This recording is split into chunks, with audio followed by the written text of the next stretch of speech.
This episode of the Off-Road Podcast is sponsored by Warren Medical Gear Outfitters and Colby Valve. Off-Road Podcast, episode 365, Marketplace Madness, Nissan Edition. Tonight, Aaron runs the Baja 50, Coy goes water landing, and Ben gets happy. Nerds ropes. Welcome to the Off-Road podcast about everything off-road.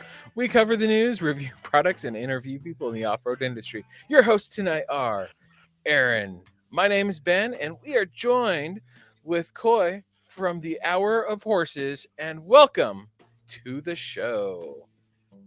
Thank you guys for having me again. Oh, it's always good to have you on here, buddy. It's good. I'm sure it's good for you. Yes. Really just brings me down to earth. It's better for us than it is for you. I feel like I've heard that somewhere. The Weekend Review is brought to you by Medical Gear Outfitters. What are you waiting for? Are you waiting to have a casualty on the trail? Check out medicalgearoutfitters.com to get straightened out. Medical Gear Outfitters has everything you need, whether you're going out for the day or traveling on a year-long expedition. Head over there to get off-road specific kits that meet all of your needs. And while you're there, make sure you use Off-Road Podcast for 10% off. Well, Coy, what have you been up to? Well, I had an interesting weekend because we're in the middle of a heat wave right now, and this weekend was actually not too bad. And I'm like, all right, I'm going to go out to the garage. I'm going to get my car back running again. I'm going to be done with it. I'm going to nail it out, and then I can drive around on this hot weekend. So Saturday, it's convertible. It's convertible, right? Yeah, it's perfect. Nothing like having the top down with the AC on. So Saturday morning, I was gonna go out and work on it. My wife's like, "There's this awesome puppy at this shelter. We should go check out." I'm like, "We totally should. This puppy looks amazing." So we went there, and somebody was adopting it when we got there. So did not get that puppy. Then I came home, then I was tired, so I took a nap, and then I had a few hours, and I worked on my car. And I'm like, all right, I'm just going to nail it out tomorrow, Sunday, because I got all day, and I don't have 4 hours worth of solid, good, hard work, and I'm done. And got up in that morning, and one of my son's friends' parents texted us, like, hey, we're taking the pontoon boat out. You want to come? And I was like, abso-freaking-lutely I do. I was like, screw that car. Birds, going to the lake. And I bailed on my own project like that. Yeah. And then I got off early today, and I was like, no, it's hotter than Satan's hat brim in my shop, and I'm not even about to do that. I had that same thing happen to me. I got off real early today, but not because I worked fewer hours, but because I started really early today. And I'm driving home. I'm like thinking of all the things I can get done, and I opened the door to my car. I didn't even have a foot on the gravel yet. I opened the door to my car and got punched in the face by 95 degrees. And I'm like, yeah, no, that's not happening. That's negative.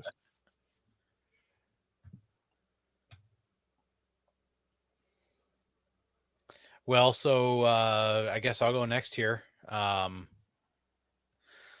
see. So in the tonight, it says that Aaron runs the Baja 50.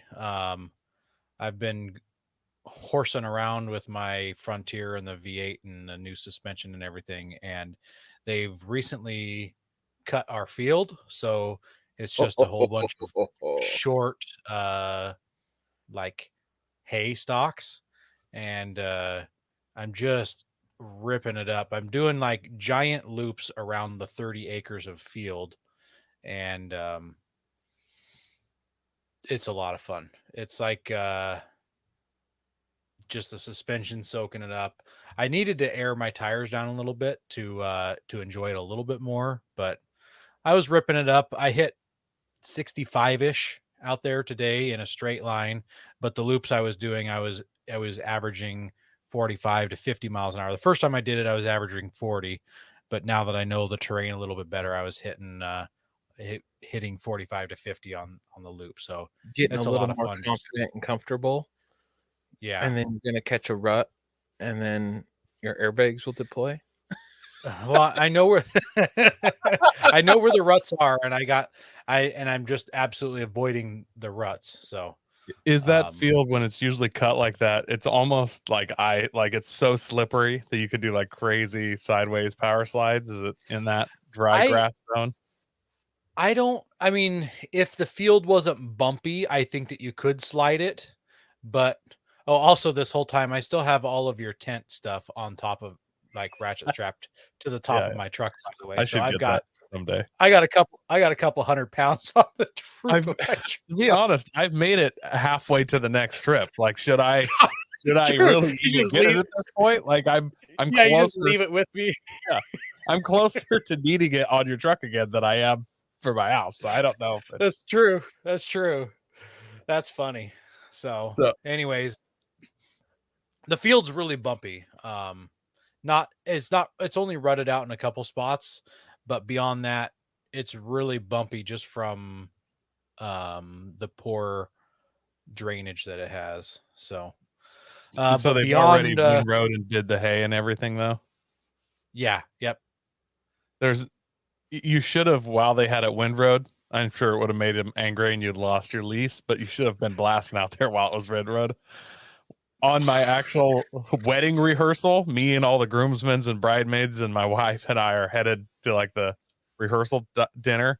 I had a buddy with a super crappy like 4-door EF hatch that was turbocharged on horrible tires and slammed.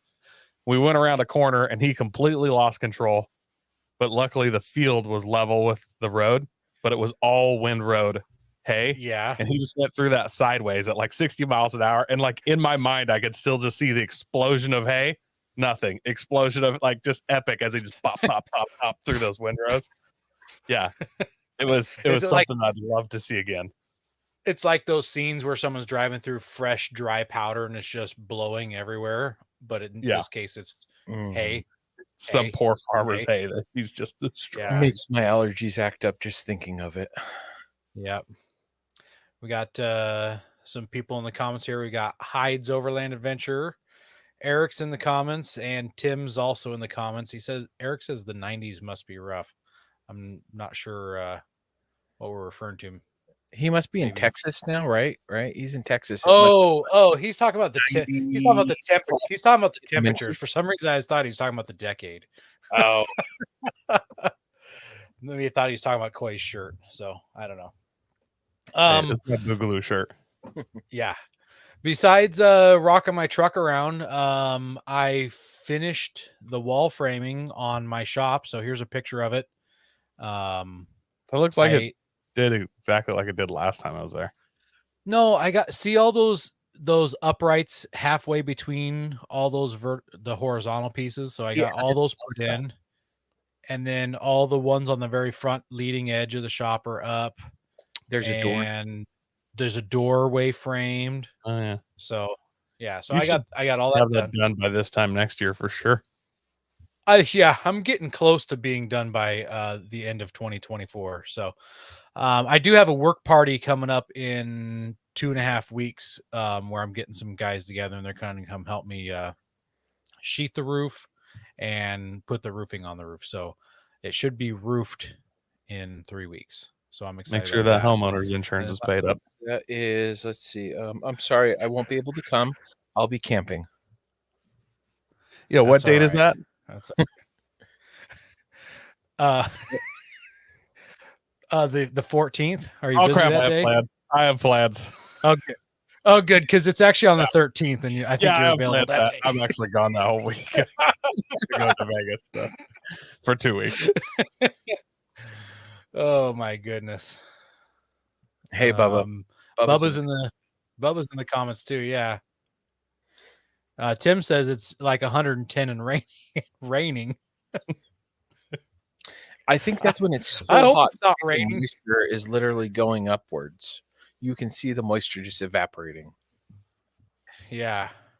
I don't know. I guess I was at the Overland Rally that one year that it rained. It was like in the 90s and it rained. So, or maybe there it was the low 100s and it rained. Certain weather events that while they're not dangerous, you can tell God's unhappy with somebody nearby. When it's like 110 and raining, you're like, look, whoever it is here needs to stop because this is not natural. Yeah. I replaced not totally off-road related, but I replaced the plywood down at the shooting range. So I got some fresh plywood down there to put holes in. Looks like the plywood's tie-dyed, but it's just factory second, so I got a good deal on it. And then I had that kids 22 shooting competition. Check out the chicken wing on that boy right That there in the is middle. some really good chicken winging. How'd he do for shooting? Yeah. Terrible. Well, he's a kid, so it's kind of expected, though, right? Yeah. So how many of he your was kids really won? little. My kids were out of town. So did my you kids did you didn't win win. this one then? I mean, technically, this will be the first of your shooting events you haven't won, right? I didn't compete in the kids 22 shooting event. Well, I'm sure you didn't, but I'm sure there was a score, and you've seen how you did against No. these kids. Don't lie. No. So actually, this picture is taken at the 100-yard mark, which is kind of a neat thing. You can see the cones at 25, 50, 75, and 100. But after the kids were done shooting, we had some extra time. So I mentioned to all the adults, is like, hey, we're at 100 yards. You guys want to see how good you are? And so I went downrange and I put up 6 targets. And when I walked back and talked to the adults, there was 6 adults that wanted to shoot. And so I said, all right. So I let them all shoot. So I didn't even compete at all. So You I was tried expecting to, you, like they tricked you. you had your preloaded up 17, and then you just put them all on a quarter. No, I wasn't going to shoot a 17, although somebody did bring a 17 and I told them they couldn't use it. So I should have brought that and then done that, but just had it all loaded up. We're like, no, it's 22. I don't know what you're talking about. yeah. So funny thing, I had a Ruger 1022 that belongs to my uncle there, and it's got a bull barrel on it and an Archangel thumb hole type stock and a decent. It's not even. It's just a normal scope on it, like a 3-9 scope. And one of the kids was shooting irons, and when we got to the 50-yard line, he only got 1 bullet on paper. So I said to his dad, hey, you want him to shoot him another gun at 75? And he said, yeah, I think that'd probably be best. So I give him this gun. It's loaded with 5 bullets. He shoots 1, then he shoots 2, and he shoots 3, 4, 5. And like it was, and I'm like, did that just happen? And yes, the gun went full auto. And that's exactly what I said in my head, Coy. I'm like, oh yes, finally something good's happening to me. It's happening. It's happening. Yes. So I'm like, well, we'll let you reshoot that one because that shouldn't have happened. And so we let him reshoot, and I loaded up 10 rounds in the magazine, and I could not get it to go full auto again. So I don't know what happened. I don't know why. It's got a Timney trigger in it. The sear probably wasn't catching very good for those 3. That's something. Yeah. I think Maybe you it just need some more lube. to put like a curtain hanger in a power drill and just run that trigger 10,000 more times and wear it out a little bit more and see where it goes from there. Yeah. So there was a little bit of excitement and then sadness after that. So I was super excited because I was really hoping that I could load up one of the 25 round BX magazines and just do a 25 round mag dump. I was honestly $1.30 mag dump. I was hoping I'd have a forced reset trigger by now, but my contact's just not pulling through. Yeah, I know. Yeah. So that was me. That's what I got done. I'm still doing some tuning. I mentioned last week I'm still doing some tuning for the Frontier with the Titan swap engine. And I just actually did tuning today after work, and so I got to send that file back off to him. So nice. See where we're going. It's strong though. It feels great. Bubba's in the comments saying he's a clay pigeon master. I'm saying I'm down to play because I love shooting clays. I am absolutely terrible at that, so I'll never shoot clay pigeons with anybody because I don't. How are you terrible at shooting clays? Nope, that is perfect. There we go. There's the competition we want Aaron. You literally use a shotgun. Nope. That is the perfect competition. Aaron, let's I've go never shoot. been taught. I've never been taught how to shoot clays, so I just have no idea about the I will tracking teach or the you leading or any of that incorrectly, so stuff. you shoot wrong, and you lose every time. You don't shoot at it, you shoot it where it's going to be.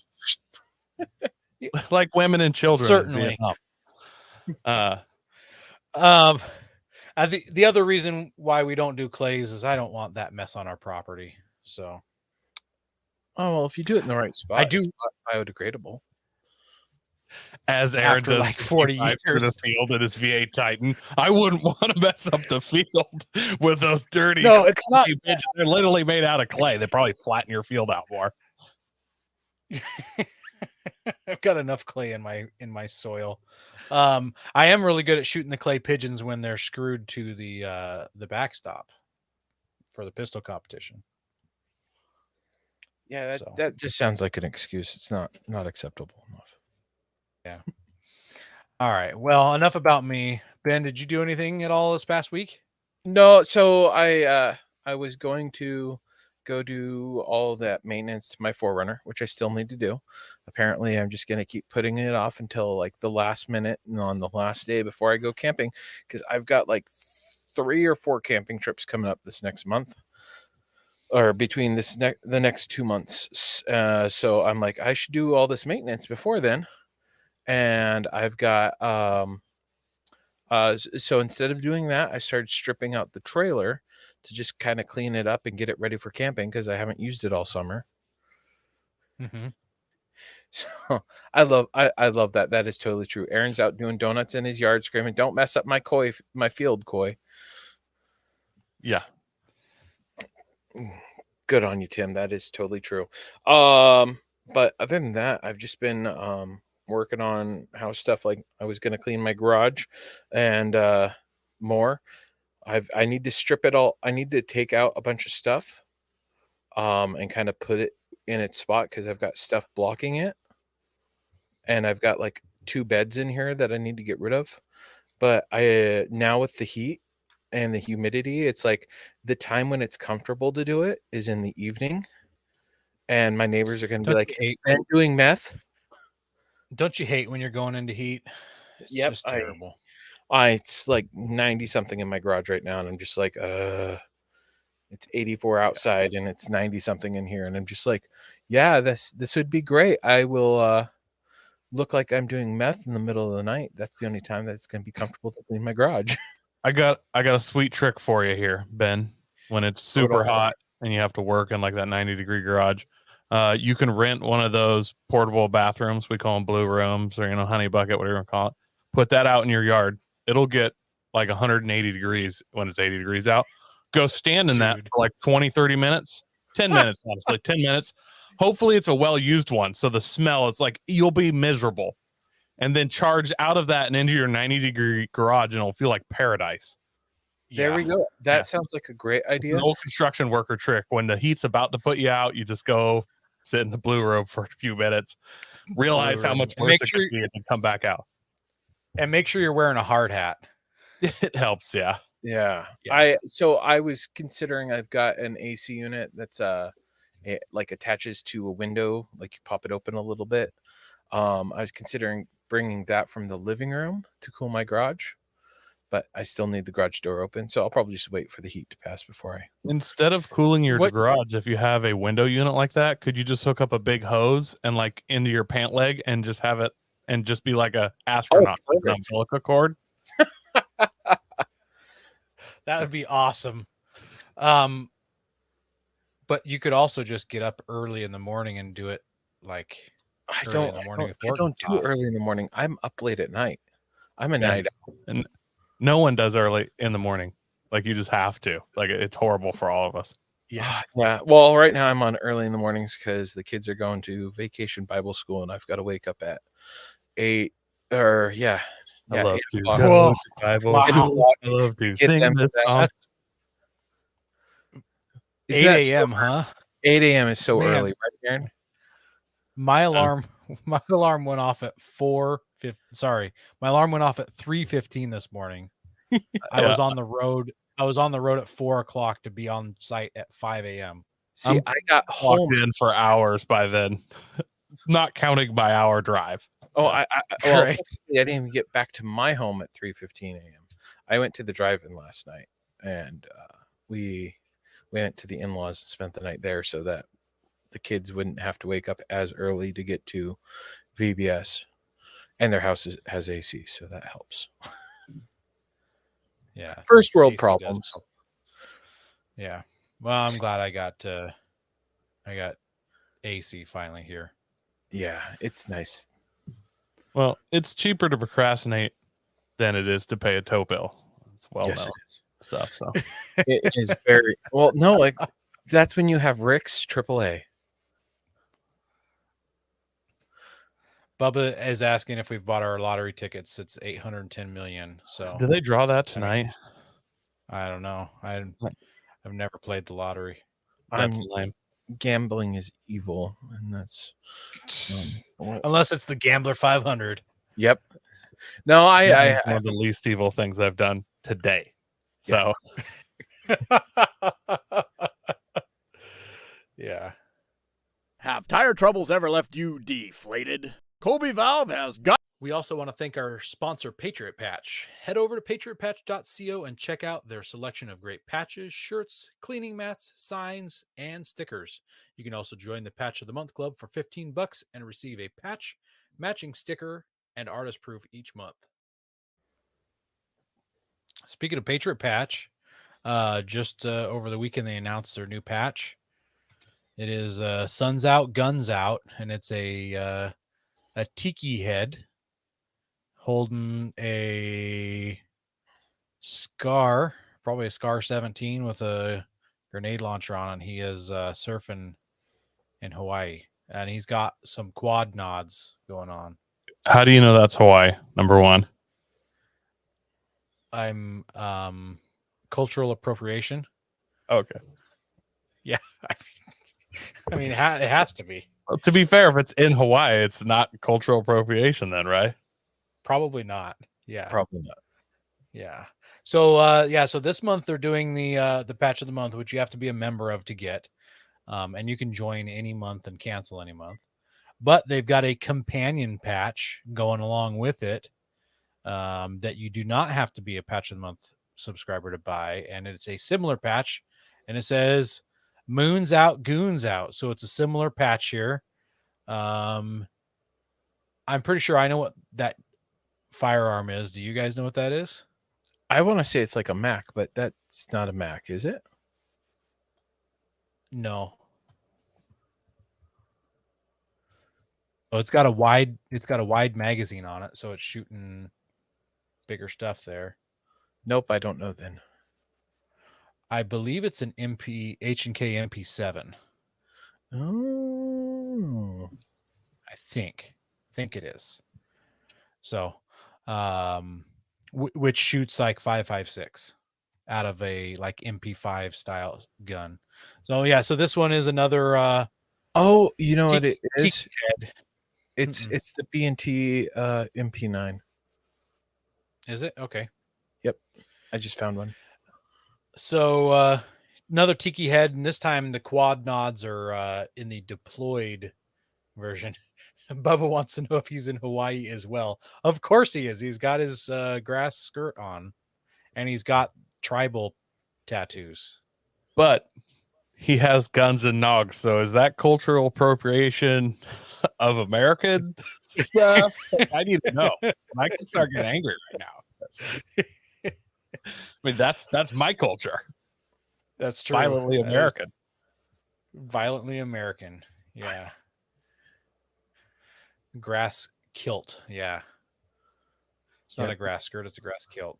Well, we'll have to ask Brian. Be like, we need answers. Is this cultural appropriation? Yeah. Like Groot is probably upset right now. Yep. Oh, so I got some news. So I've got some tracking news. Coming to my Yeah? house tomorrow is one of these and one of these. Well, actually, Just one? 100 more of than each one. of them. 100 of each. There we go.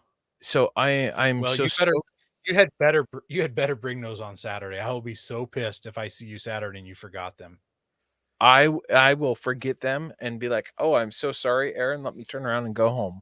A part of me wants you to forget them. Watch Aaron lose Well, that his means mind. that means you won't get yours either, Coy. I know, but just to see you like turn red and repeat, "What would Jesus do?" And I'd be over on the side. I'm pretty sure Jesus would hurt him.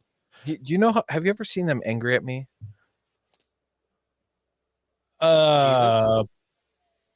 Yeah. I don't know. It's usually like, Ben, expletive, Ben, expletive, Ben. Why are we your friend, Ben, expletive? It's like Aaron would be like, Ben, I'm half tempted to choke you right now. Yeah. No. Jeremy's face when we were at the Overland rally, and we went wheeling with. I was setting up wheeling with Steve from Power Tank. Was Jeremy's face was just all of this of not happy, and he's like, Ben, we have plans. What are you? And like he would just like look at me, shake his head, and walk away. And I'm like, it's okay, just go with the flow here, because that's my ADD personality. It's okay, just go with the flow. But yeah, so I should have them. I will. I'm excited. They'll be here tomorrow. He's probably going to take the patches and dump them out on the bed in his camp trailer and like roll around in them. So in my camp trailer? No, I'll dump around in my regular bed or the dog's bed. It'll fall through all the rotten spots in the floor of his camp trailer, though. Hey, maybe they'll fill the rotten spots. Why is it I only have 7 patches here? Oh, yeah, man. We lost them all. They all fell through. They fell off my boat along with my guns. Yeah. So yeah, no, I'm so stoked for these. If you're in the Off-Road Facebook Off-Road Podcast fan group, I might like go live and unbox them or something, just for grins, because that'd be fun. I'm super stoked, but I'm hoping that it comes the same time my Amazon stuff comes. It's all stuff from the podcast, babe, because I've got a bunch of crap coming from Amazon. Live unboxing video of patches is like the most overlander thing I've heard this week. Right? And I'm on Instagram like twice a day. Nice. Yes, just totally go live and just be like, all right, look at these patches. Actually, I'll probably just post pictures and be like, oh, look, this is it compared to my size of my face. And like, that's a really horrible scale. So let's use something like a can of Coke. So, yeah. Have tire troubles ever left you deflated? Colby Valve has got you covered. Ever have a valve stem leak? Colby Valve makes reusable and easily replaceable valve stems that don't require you to remove your tire from the wheel. They work with your off-road rig, ATV, side-by-side, commuter vehicle, or even your tractor. Never be left stranded again because of a busted valve stem. They also have a tire repair kit for those punctures that keep you away from doing your favorite thing, wheeling. Make sure to check out colbyvalve.com or ask for them at your local off-road products store. I totally forgot to call him this week, just to see how. I was gonna call you out on air to find out if you had called him. No, I've been busy, so I'm now putting a reminder on my phone, and I'll call him tomorrow. Be like, "How's it going, buddy?" So, well, our first news article here, we're titling it "Man Goes to Jail for Trying to Help Diesel Owners Have More Power." More power. So this article is. Yeah, it's from Off-Road Extreme is the website we got it from. And I'm going to just kind of breeze through reading the whole article here. It's not very long, and it's easier to just read it than to try to break out some bullet points in it. So a man on the East Coast was sentenced to 1 year in prison for selling thousands of emission bypass devices. It says that the East Coast-based mechanic offered these devices for different models of diesel-powered trucks, and they produced more than 100 times the amount of pollution legally allowed. Among tax evasion charge, this guy has also been ordered to pay back the EPA $1.2 million in fines. His power levels over 10,000. So yeah. Federal prosecutors say that between 2008 and 2017 that this guy sold 14,000 kits known as tuners or defeat devices that helped shut the emission systems on most diesel powered pickup trucks. Oh, shut off the emission systems. Some drivers believe federally mandated control systems, which drastically reduce pollution, inhibit the performance of their trucks. The hilariousness with this article is it sounds like it's just the tuner, okay? Just the electronic piece of equipment, not the delete kits or any of that that's been outlawed now. Yeah. So it's literally just the electronic components. And it's kind of like that's really frustrating that he's getting slapped that hard for it. Yeah. Are we going to We're making start an seeing example diesel out of it. tuners on wish.com like the solvent tank traps? You know, So electric funny- alarm clock for your diesel truck. So the funny thing is, in dash clock. you hear about how illegal they are here, but I've heard in Canada it's quite the regular thing to do. Canada. I actually I It's a have a regular buddy thing to do who here. is going to be driving to Canada soon and buying a bunch of them and bringing them back for friends. So Yep. This buddy does not have a name. He is not actually a real person, nor is he affiliated with the Off-Road Podcast. it's So very true. my question is, though, didn't the EPA just got a big smackdown that they can't pass rules anymore? I Because their rules aren't know. real. And I know this is before. I mean, obviously, if he's just now getting prosecuted, this is pre that what do they call it, decision or whatever. But is this? I mean, if those laws aren't valid, it seems like this guy's going to get bumped back out, or is this like when you sold weed before it was hope legal? so. I I don't know how it's going to work, but I hope that his lawyers say, you can't prosecute him for things that you weren't allowed to prosecute for. Here's what I will bring up, though. Have a good lawyer. He sold $10 million worth of product. Yeah. I don't know what his profit margin is, but I'm assuming 25%. So $2.5 million he cleared, right? In the course of 10 years. No, that's less. 250,000 a year, though. That's okay. And then he has to go to a year. Then he has to go to prison for 1 year. With good behavior, he's out in 4 months, right? 6 months, I think Sure. it is usually. Yeah. Okay.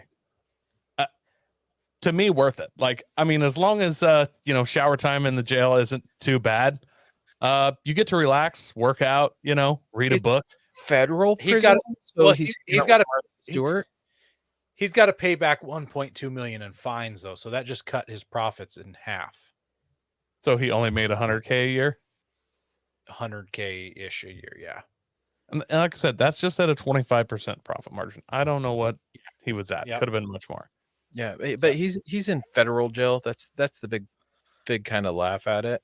Is it's not like he's in county with the gangbanger Crips that did whatever. No, he's in there with war criminals. Yeah, he's in there with war criminals and Martha Stewart doing some beach volleyball with those stock or tax evaders and all that. Plus, as far as like when people are like, wait, he went to prison? You're like, yeah, I've been to prison. Like, what for? And like, I literally made diesels too fast. They put me in jail. Like, it would be such a humble brag to go to prison for something. For like, I made too much pollution. That's just like, I pollute too much. Right? I polluted too much. Yeah, They sent me to jail.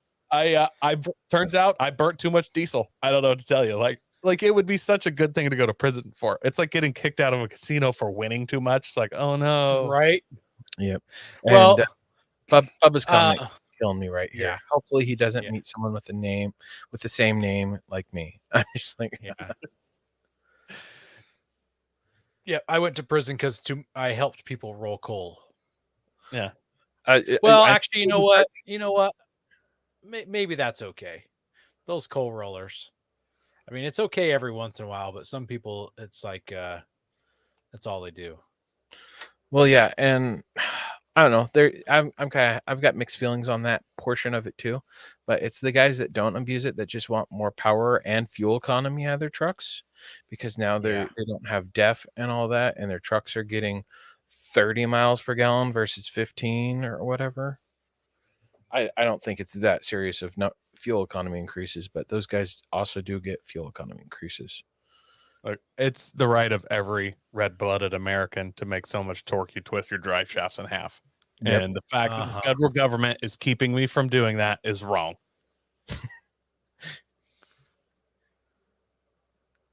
Yep. All right. Well, our next article here is from Car and Driver, and it's the bow tie brigade is looking good because we're talking here about the 2022 Silverado. We talked about the Colorado last week, and so here's kind of the stats about it. So it's a gas V8. It's got high-low transfer case with automatic for those who are confused about when you should have it in four-wheel drive. It's got So I read that in the article also, and I'm like, the F-150 we own has that. You can put it in 4 high, 4 low, 2 high, or four-wheel drive auto, and so it does it for you. And I'm like, what kind of person puts it in four-wheel drive auto? I It's maybe for like when you're I'm driving in curious to know. snow. snow or rain around town, like heavy rain, and you're like, oh, when I lose traction, it'd be nice to instantly start getting it again. Yeah, but my dad's like 96 Jeep Grand Cherokee had that option. Like, this Yeah. is new. No, I know and it's not new, I think but a lot of them is- have it, but they pointed it out in the article is the thing. yeah, Here's some cool stuff though with it. It's got lockers front and rear. That's really nice. yes, They Yeah. upgraded the half shafts to handle being locked up front. Just thinking of like a Toyota locked up front.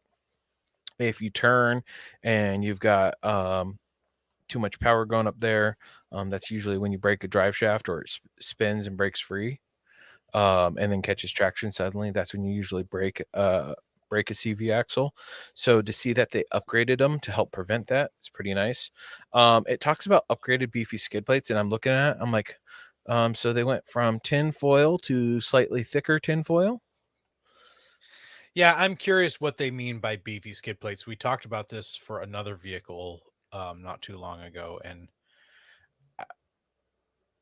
I don't know what beefy is. Maybe because it's Car and Driver, not Four Wheeler Magazine, they don't understand what beefy means.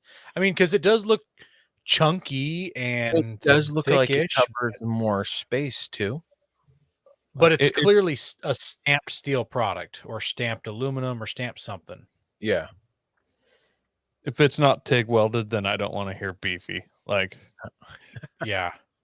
Let's see. It's got 33-inch Goodwill Wrangler Territory all-terrains on an 18-inch wheel. I keep seeing 18s being more and more common. It's kind of like when 16s were a thing and 17s were becoming more relevant. It's kind of scary, especially for those of us with slightly older vehicles, where it's like, I want all the rubber I can have. I But just like the always- giant wheels with the off-road. It's like Christian rock. It's like I get what you're doing, but can we just go Yeah. classic here? I think what it is they're trying to improve the braking power for the larger tires. Yeah, but like my old 90 or sorry, my 81 Toyota four-wheel drive on 15-inch with 33s and its antiquated brakes could lock up the tires. Well, Like- yeah, but they're trying to keep them cool longer so that you can keep locking them up. And for towing and things like that as well. Yeah, I Because kind of these- see where they're going, but it is a The- Silverado. The bigger trucks have, I mean, our F-150 has a 10,500 towing capacity, and if we had the correct options, that F-150 could have as much as 12,500 towing capacity. So that's a lot of weight. Yep. And it's keeping it skinny. So instead of going wide body like the Raptor and the TRX, it's 81.2 inches across. So it's keeping kind of that standard width. Versus the 5.4 and 6.8, it's 5.4 inches and 8 inches skinnier than the Raptor and the TRX. There's a whole lot more that we could take up a whole episode on. Talking cameras, it's got a Borla exhaust, some super cool fancy suspension, like shown here in the picture. I think it's got like some electronic shocks or bypassers or something. I don't know. Multimatic spool valve dampened shocks, Yeah. which Yes. I'm kind of a fan of these super fancy electronic shocks, and I'm wondering, like, I feel like the actual off-road shock market, like the Kings and stuff, are slowly being left, like they're using, decades old tech. Yes, and we might start. It'll be interesting to see when we see that technology kind of get passed into. Okay, we see where our Kings are now antiques. How can we upgrade them? And now we're going to have electronic ones that are going to cost $20,000 for suspension versus $10,000. Yeah, I mean, true, but Yeah. I'm still curious. I'm not hating it either, though. It's kind of like this could be a cool direction, but it's kind of a scary, expensive direction. It's got cameras all over the place too. I'm kind of happy with this. Compared to like the Trailblazer and kind of the lack of love at the Canyon, though we'll see with the full announcement of the Canyon what type of upgrades it gets.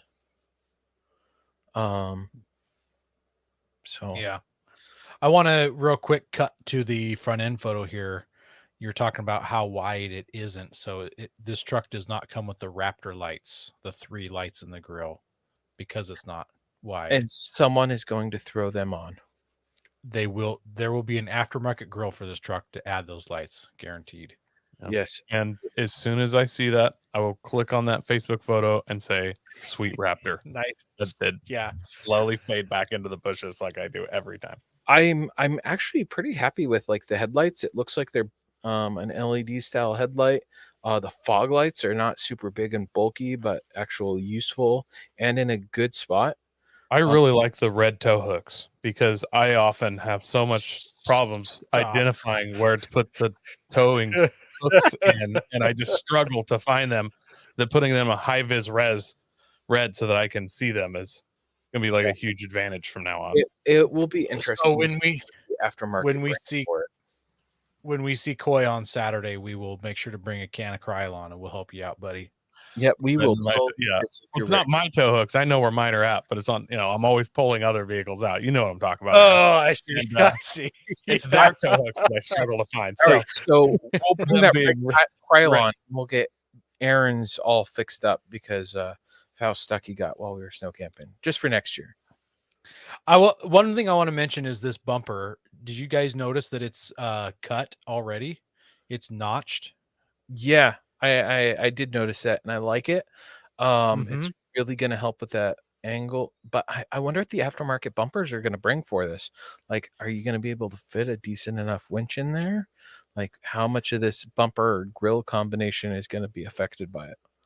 You Yeah, take the a tow hooks are sawzall on kinda that grill, and it'll fit right in there. I Yeah. think I actually really like the way this looks, and I like the direction they've gone. But then the other part of me is like, why would I be off-roading a full-size Chevy pickup?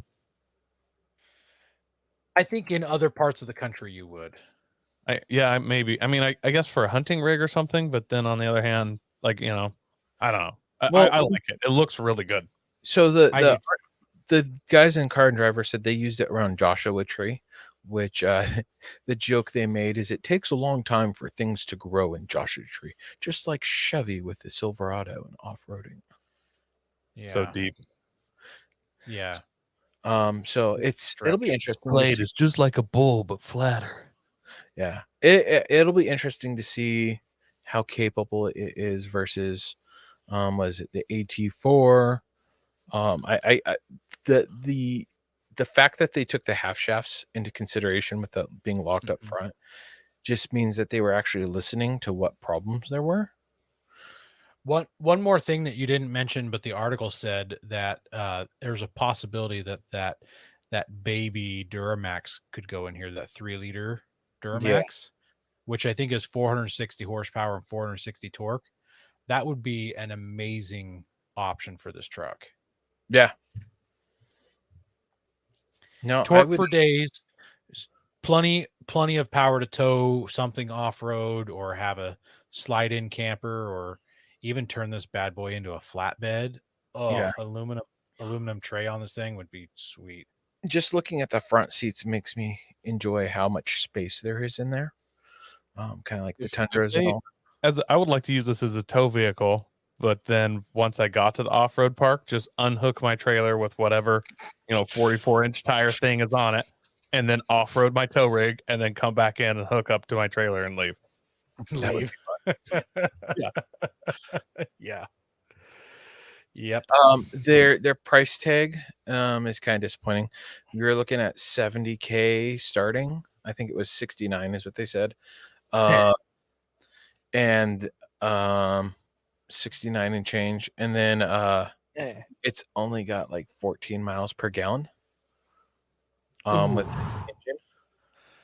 Ouch. So, 14. yeah, with this V8. So doing something like that baby V8 would probably do worlds to it. Oh, I'm sorry. 15 combined. 14 city, 17 highway. Boy, I can't wait till somebody throws 37s on one of these and gets negative gas mileage. Yes. Yeah. How much you get? Almost 2 gallons to the mile. Well, I mean, it's like that with the Dodge Power Wagon, which this is really similar to the setup on a Power Wagon. Yeah. I thought this would be a cool tow rig, and now I realized I couldn't afford to do anything but tow this rig. Yeah. You're gonna tow the tow. You're gonna tow the tow rig. I would have to unhook and tow the tow rig. Yeah. Yeah, they've got some interesting complaints about the interior configuration. And I want to point out, somebody went to jail for giving dudes tuners for their diesels, but Chevy doesn't go to jail for coming out with a 14 mile per gallon truck that's not a In Raptor 2022. in 2022. It's 2022, people. Like, if you're going to get 14 miles a gallon, you better be able to jump a football stadium. Yeah, I'm kind of surprised it's not like twin turbo to help get more fuel economy or something. All that tuner guy needed to do is sell some EV cars to offset his carbon credits, and he wouldn't have gone to jail. He should have. Yeah. So yeah, that's the 2022 ZR2 Trail Boss. Go prepared with Warren Industries. They produced the first recreational winch in 1959 and lead the industry with their dedication to quality and reliability. When you dig yourself in deep, make sure you have the right tools to get yourself out. Get Warren equipped and go where others can't. Now, let's get ready for adventure and head into our main topic.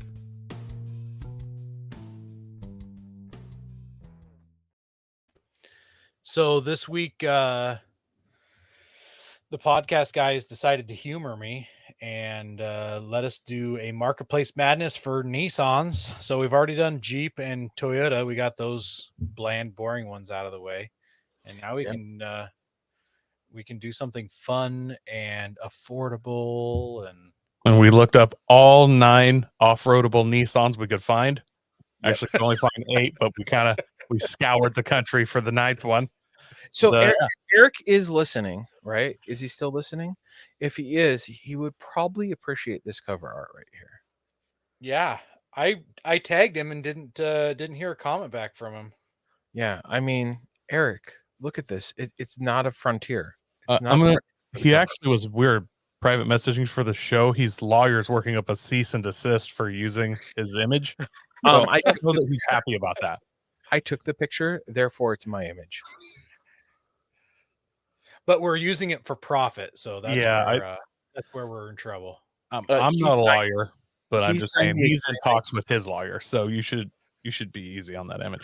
I have the signed document that said he agreed to deal with my shenanigans. I've heard that means nothing.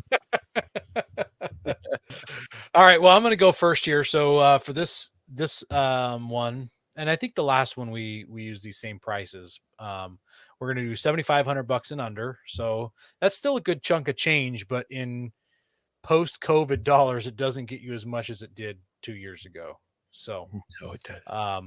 Yeah. So my first one is a 1999 Nissan Pathfinder, and it's $5,000. It's up in Seattle. This one is already overlanded out. So it's got a Badlands bumper on it. It's got a tube or Badlands winch on a tube frame bumper. It's got some tube sort of sliders. skid plate. It's got a tube steps on 40-pound propane tank on there in case you need to like run a patio heater or something. Yeah, it's got a 30-gallon propane tank on it. It's got a homemade roof rack. I like in the comments he mentions that it has he took the rear seats out to make a dog platform. So Does the dog apparently come dogs My can't sit dog in seats, loved they rear need seats. platform. I think my dog would have been mad if I take the rear seats out and made a platform. Yeah. So I am kind of like joking here a little bit, but I wouldn't be afraid to take this out on an overlanding trip. I wouldn't necessarily go wheel it into Huya, maybe just on the loop road. But it's a fun looking rig. It's got a snorkel, a roof rack, lights on it, a winch, and the spare tire swing away has a drop down table that you can hook up a propane cooking stove onto. He notched it. So I thought that was pretty clever. Yeah, I wouldn't be afraid to take this, wheel it, camp in it. I'd do the Wobder, the Oregon back road discovery with it. I'd have a lot of fun with this rig for So $5,000. I was looking through all the pictures of this, and it looks like it was really built on a budget. And Definitely. What was your first clue?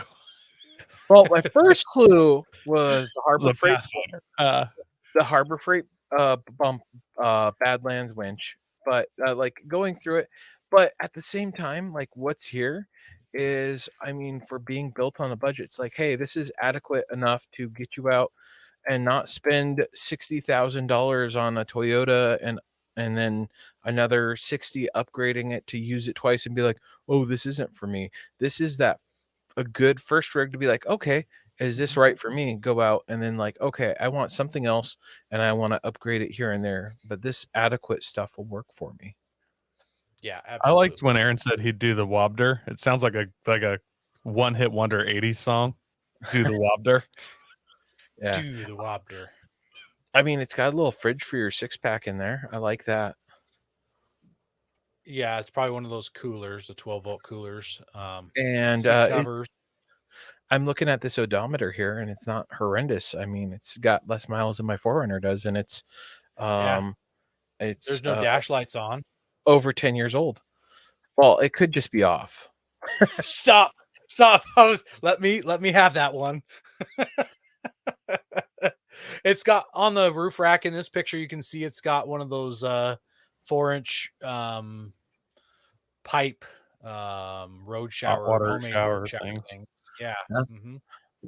There was a lot of thought put into this, and it's like, hey, I don't have to go out and spend $1 million building an overland-ish vehicle and have fun. But I would point out he spent a certain amount of money building a Pathfinder. So financial genius. It was at least the better generation of Pathfinder. It's not IRS. This is a good generation of a Pathfinder. I was really actually trying to find a 2-door Pathfinder, and I could not find one anywhere. So I chose this one as a backup plan. I like Isn't, how made he's got isn't this a shuffle. generation that was also a Honda Passport? No, the Honda Passport was the Nissan Pathfinder. I just got to clear that up. Yeah. What something I'm noticing here is, do you see that rubber diamond plate underneath the window? Is that to protect it from the I'm dot? not sure. I'm not sure what that's for. Chew spit. Yeah. So interesting stuff, but Yep. I think it would be It's something. ready to run. Yeah. So this next one here, should we share mine? Yeah. Do you go. Yeah. So Aaron found this one and he shared it with me, and he's like, "Look at this," and I was like, "No, look at this, because yes, this is awesome. It's a 1980 Nissan truck. They want 38 for it, and it's got." I wish the pictures could get bigger. When will people learn how to take photos instead of using screenshots of photos that someone sent them? Well, they make this thing called portrait, and you just actually have to turn your phone like sideways first. Oh, hang on, go back one photo. So turn it sideways like this. Well, that's one way it could be done, I guess. But yeah, So for the people not watching, it's a picture of the engine bay, and they took it sideways, but the phone still made it vertical, so the engine is. you guys need to pull up Nick McKay's comment real quick. That first one he made. That we're making profit on the show. Yeah.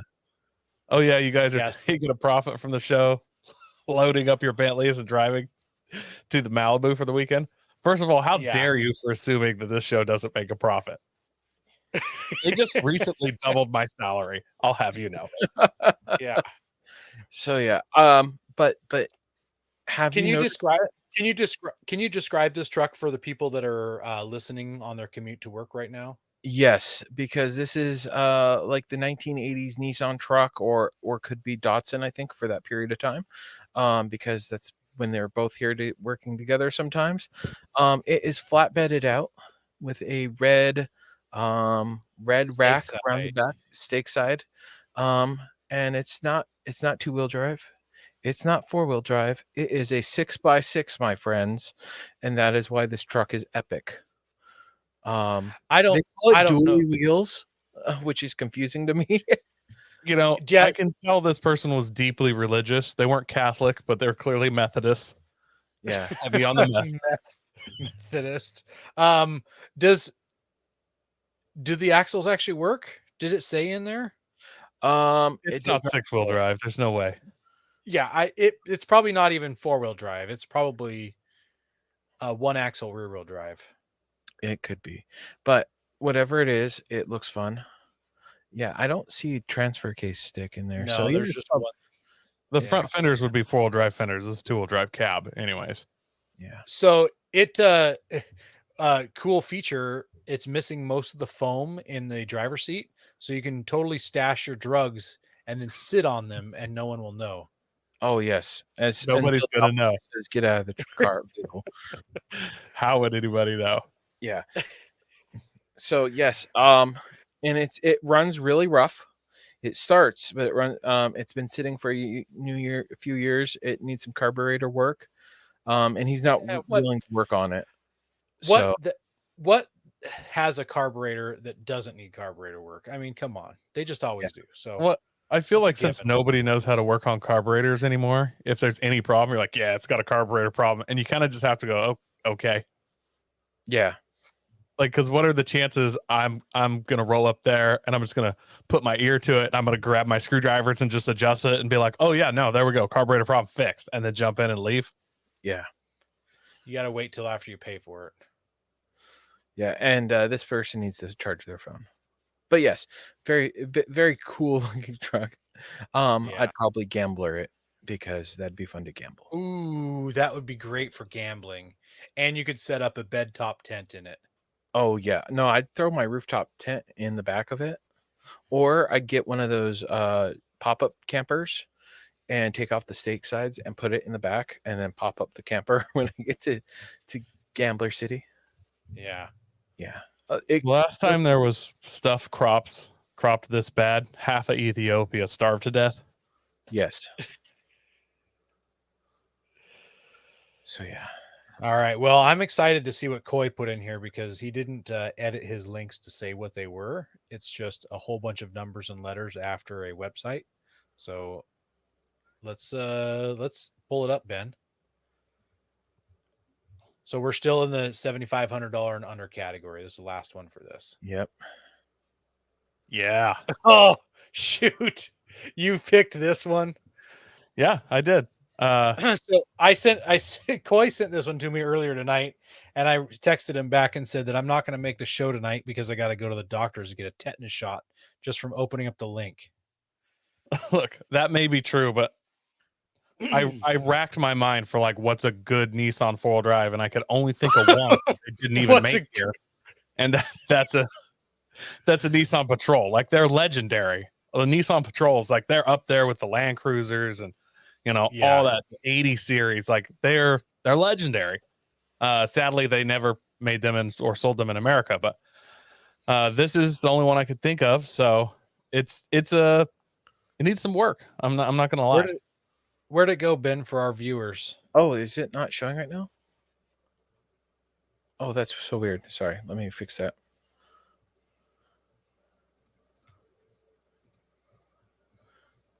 Nick says it's the Nissan version of the Defender 90.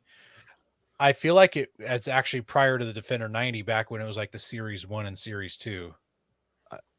It could be. I always thought it was just Nissan's answer to Land Cruisers, because they kind of are similar body styled throughout the years. But no, Yeah. now that he mentions that, they were more, the Land Cruisers had more of a Jeep look in 67, and this does have more of a Defender of that era. So I can see where he's Feel the going with that. Defender look. Mm-hmm. But yeah, definitely need a tetanus shot. Yeah, it's fallen apart a little bit, but it's up in your neighborhood there, Ben. It's a Washington plate. Yeah, and it's missing a title. there's just the spare tires right there for me. I don't see there any problem getting a title for a 1967 that was made in another country. Like, how hard could it be to track down the original owners? So I think it might be missing more than a title. Looking at these Might pictures, be missing the floor because there's some sticker bushes growing out of it. This is right. I mean, you can make fun all you want, but Toyota Land Cruiser, like that vintage style, like this is the condition a $5,000 Land Cruiser would be in. So yeah. If you're a Nissan guy, you're going to have to pay this much for it. I mean, it's kind of it's probably arguably cooler because there's way less of these here. You probably just fire this up and drive it away in the condition it's in because of the Nissan heritage. It's possible. I wouldn't for a patrol. I wouldn't discount that. Anything made in America, I would definitely argue, but not a patrol. So yeah, that is all right. Let's jump to our next bracket here. So we're now above 7,500 and below $18,000. So this is where some serious money starts to play. This is where, when you got some good money, you want to buy something, you're looking for a serious wheeler, not necessarily on a budget, but you might want to find something that's built already. You can find someone where someone's going through it's not entry level anymore. This is for real. Like, you're ready to drop cash on your hobby. Yep. And as Nick says, for that last one, 2,500 and 2 cases of Miller. Yeah, Miller Lite, by the way. Always offer a 20-piece chicken McNugget. It puts people over. All right, so this next one here is mine. It's a 2012 Nissan Xterra Pro 4X, because why not be basic and go with a Nissan Xterra? For that price, does it come with the canoe and the camper? It does not. But it does only have 119,000 miles, which is kind of less than half the miles you have on your truck. That is less the miles I have on my 2006. So it's one owner. Which is kind of cool. That's good, because from my experience, these motors go out at about 140, and then you gotta swap. So actually, that was the 2005 to 2008 before they upgraded the timing chain. Oh, guides. what year is yours? 2008. Oh, okay. Yeah. So this is a 2012. So this should go several 100,000 miles with regular maintenance. Yeah, and it's really nice and clean. You know, it's not been abused too hard. They armoralled the hell out of the engine because that says "by me." But the interior, leather interior, with red stitching and white face gauges for that racy feel. Yep. Yeah, it's really clean. Is that a vinyl back? Is that what that is in the trunk? Is it's all vinyl back there? That's a retractable vinyl-y thing that keeps people from being able to look in. Oh, I thought you talked about. I'm pretty sure it's carpeted down there. So Eric's in the comments and he says, "Now you tell me," in reference to Coy saying that the engines go out at 140,000 miles, because that kind of happened to him. Yeah. But I mean, the cool thing is when your engine goes out, then you tighten swap it, and it's even better with less fuel economy and more room. Because I would love Eric's truck just to make loud noises with it. Nick, I need you to convert that mileage into bald eagles. 181 bazillion kilometers. Isn't that like a little over half that?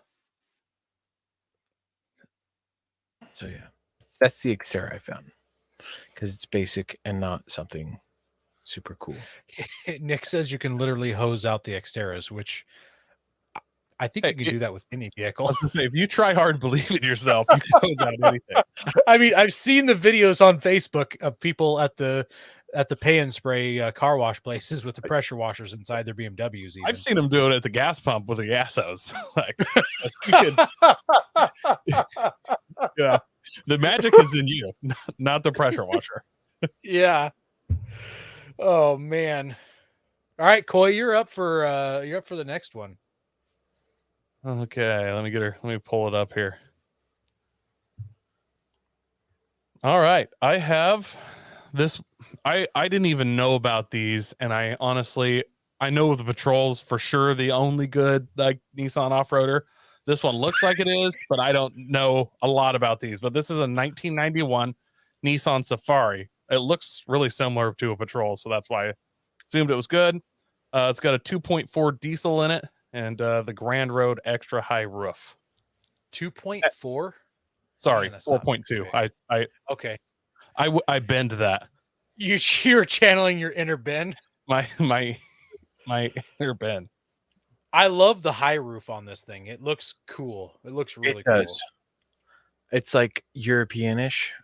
So it says it has 167,000 miles. It's got a super like National Geographic look to it. These like cool fender flares. I'm gonna be totally honest. I know nothing about this vehicle other than it looks like it's out of a National Geographic magazine. Yep, it's right-hand drive. The only disappointing thing with this high roof is I'm not seeing Safari windows, which is kind of a nice thing if one ever breaks and you have to replace it. But Well, it's got a sunroof. it's got a sunroof, so you can pop out, sit in the back seat and pop out the top, and go It's got Safari. 167,000 some odd miles, which this is a Nissan diesel, which those are basically trawling boat motors. Like, without me knowing anything about them, assume you can put 400,000 on this thing, no problem. Does the ad say anything about the back seats? No, it does not. There's almost no information at all, other than it's in good condition. So this is where it would be a disappointing thing for me. I went when we hadn't determined the light if we were going to keep the 4Runner or I was going to replace it. I went and looked at a GX470 and there's no back seats, and I was like, "Hey, does this have the back seats?" And like, those don't have back seats, and I'm like, "Do you want to argue with me? Because why is there seatbelts back here?" You're talking about the third row seats. Yeah, third row back seats. And he's like, "Those don't come in third rows," and I'm like, you want to bet me $100 because I'll win, and I would love free $100. And he got all lippy with me, and I left that dealership. So yeah, it's just I hate when you buy a vehicle and it's like, oh, I don't have the third row seats, or they don't even know they existed. I'm like, what do you think those seatbelts are back there for?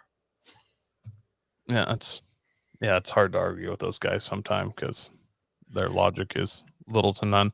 And I don't think I mentioned this is pricing in at $16,995.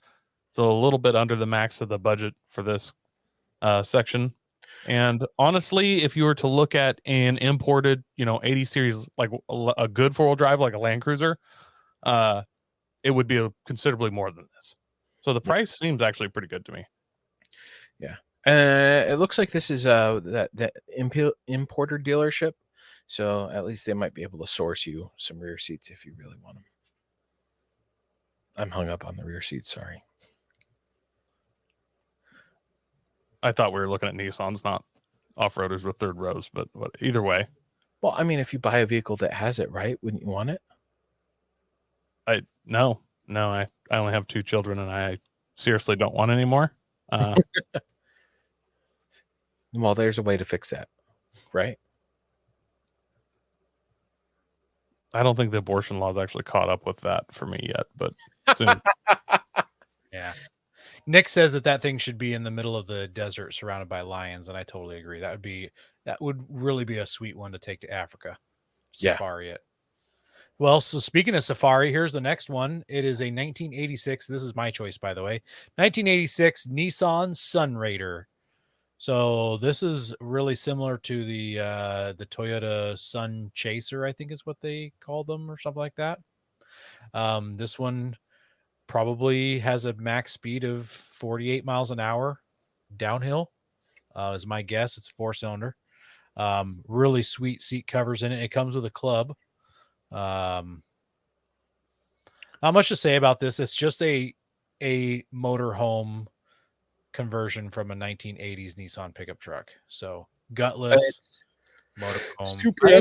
but it's complete. Other than the water heater must have gone out at some point, and they put in one of those Amazon propane powered instant water heaters. In the It's bathroom right on the wall. which is probably the cheaper option, and it's actually dually. I mean, I like this. Like whenever I take up serial killing, something like this is definitely something I'm going to look at.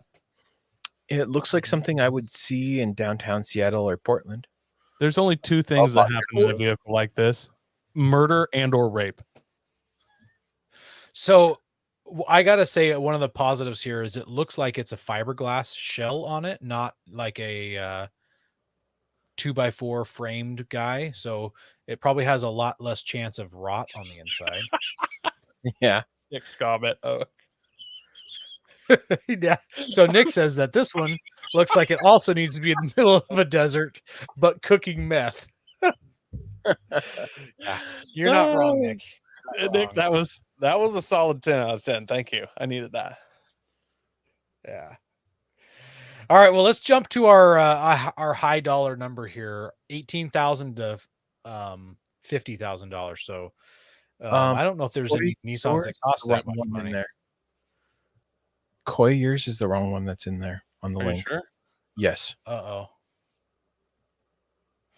Oh, yeah. It looks like Oh, it's the same I as did that your twice. cheaper Well, you option. guys go again, and I'll have this fixed Okay. momentarily. Well, so mine this time is the a 1998 Nissan Patrol, and you might say, "Well, Aaron, you can't have a Nissan Patrol that new in the US." And I'm like, "Well, yeah, I know. 1998 by the beginning of next year I could import this. So after I negotiate, haggle, get it put on a boat, COVID 6.0 happens. It finally shows up at the port. It's unloaded, and I do the titling. It'll be next year, and I can own this guy. So this is a 1998 Nissan Patrol.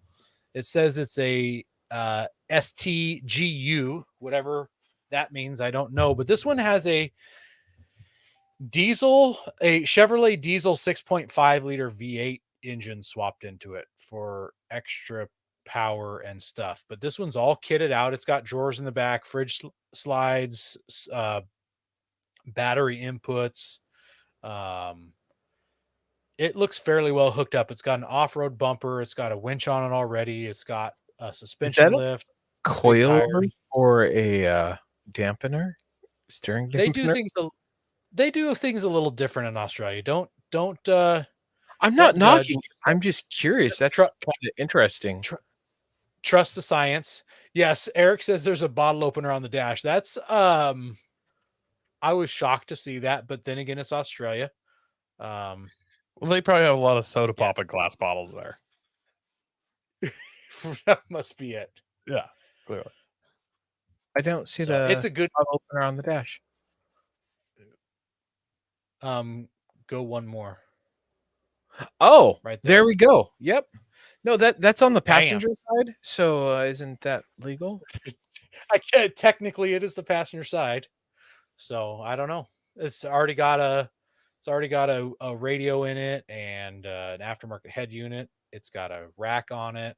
This thing is ready to go. It's 35,000 Kiwi dollars or kangaroo dollars. I'm not sure exactly what they use for their currency down there, but it comes out to $24,350, which is a steal.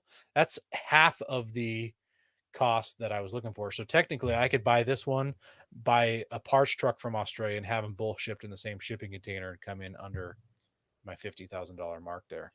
I love the fishing rod holders on the front bumper. Mm-hmm. Light bar on the top. Says Caterpillar across the windshield for unknown reasons.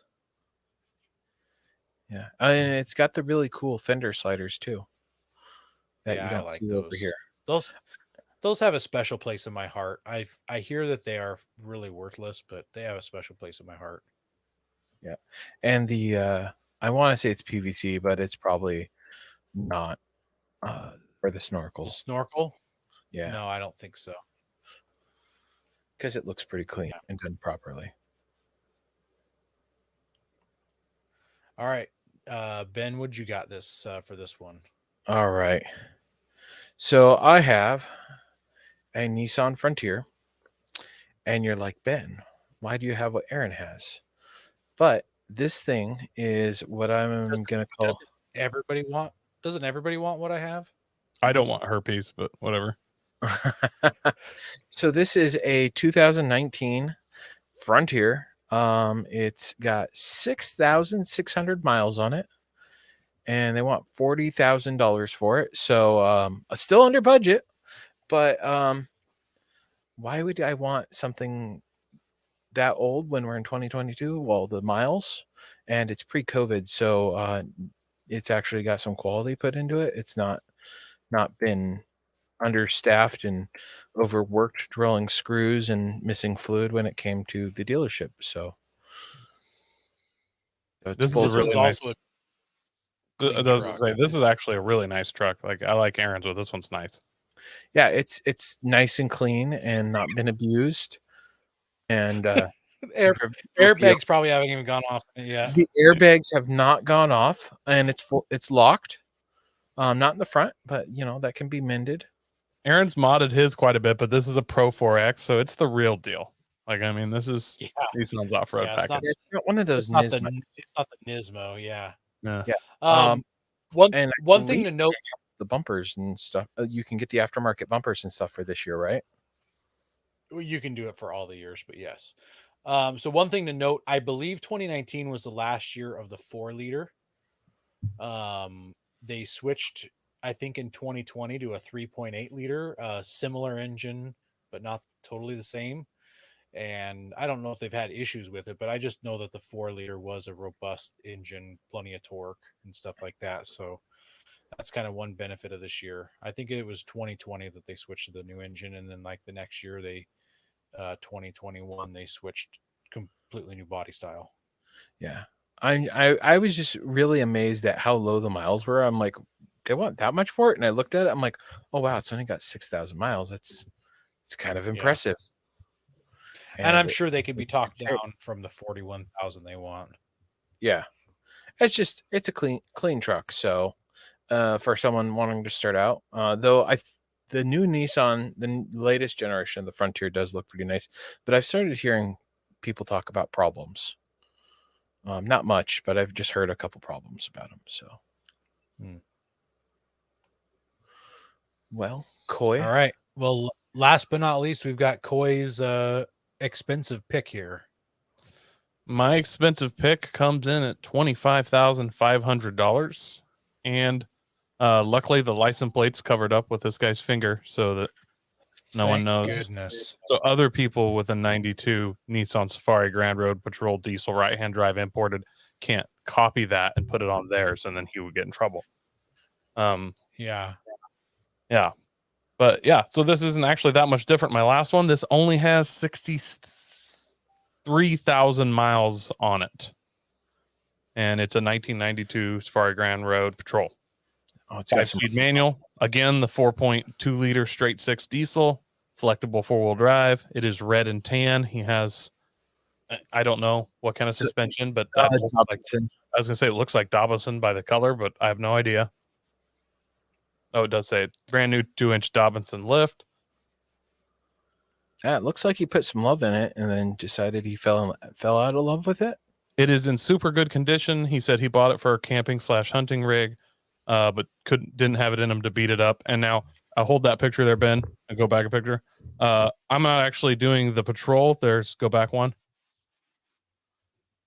Forward one. I don't think one means what you think it means, Ben.